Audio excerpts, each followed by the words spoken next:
Assalamualaikum warahmatullahi wabarakatuh. Bismillah, walhamdulillah, wassalatu wassalamu ala nabiyina Muhammad, amma ba'd. Magandang araw po sa inyong lahat. Ang aralin natin ngayon sa Tauhid ay tungkol sa Al-Ihsan.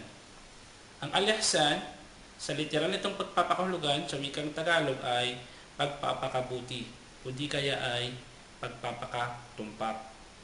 Minsan, ang Jibril alayhi salam ay pumunta siya sa Rasulullah sallallahu alaihi wasallam at tinanong niya ito, kasama sa mga tanong niya ay ma huwal ihsan.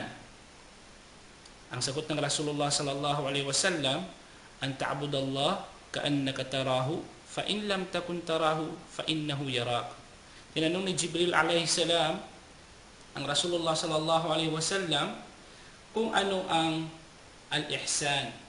At ang sagot naman ng Rasulullah sallallahu alaihi wasallam, ito ang pagsamba sa Allah subhanahu wa ta'ala na parang nakikita mo siya, subalit hindi mo siya nakikita. Magkagayon pa man ay katotohanang nakikita ka ng Allah subhanahu wa ta'ala. Ang pahayag na ito ng Rasulullah sallallahu alaihi wasallam tungkol sa ihsan ay mahalagang matutunan nating mga Muslim, na kung saan dapat nating sambahin ng Allah subhanahu wa ta'ala na para natin siyang nakikita. Sa pamamagitan nito ay magkakaroon tayo ng dagdag na takot sa Allah subhanahu wa ta'ala.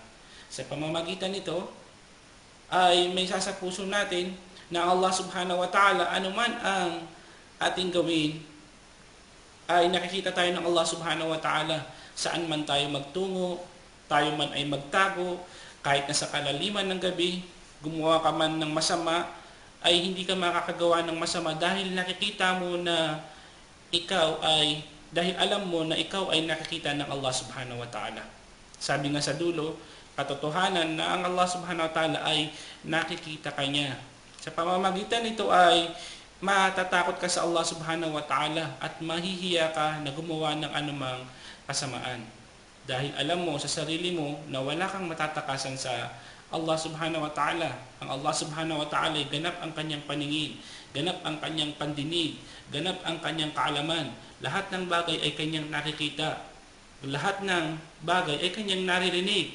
Lahat ng bagay ay kanyang nalalaman. Kaya't bilang mga Muslim, kung nais natin na ang ating pananampalataya ay lalo pang madagdagan, ay isagawa natin ang sinabi na ito ng Rasulullah sallallahu alaihi wasallam. Hanggang dito na lamang. Maraming salamat sa inyong pakikinig. Inshallah subhanahu wa ta'ala, kapag may mga pagkakataon ay dadagdagan pa natin ang mga pagpapaliwanag sa ating mga araling nakukuha. Maaari natin itong bigyan ng mga part 2 inshallah subhanahu wa ta'ala. Subalit sa ngayon ay paiiksiin muna natin dahil ito ay karaniwan para sa mga nag-uumpisang mag-aral sa Islam. Pero inshallah, ang mga videos natin, mga aralin ay madadagdagan natin. Bisitahin lang natin ang www.concerningislam.com. Maraming salamat po. Assalamualaikum warahmatullahi wabarakatuh.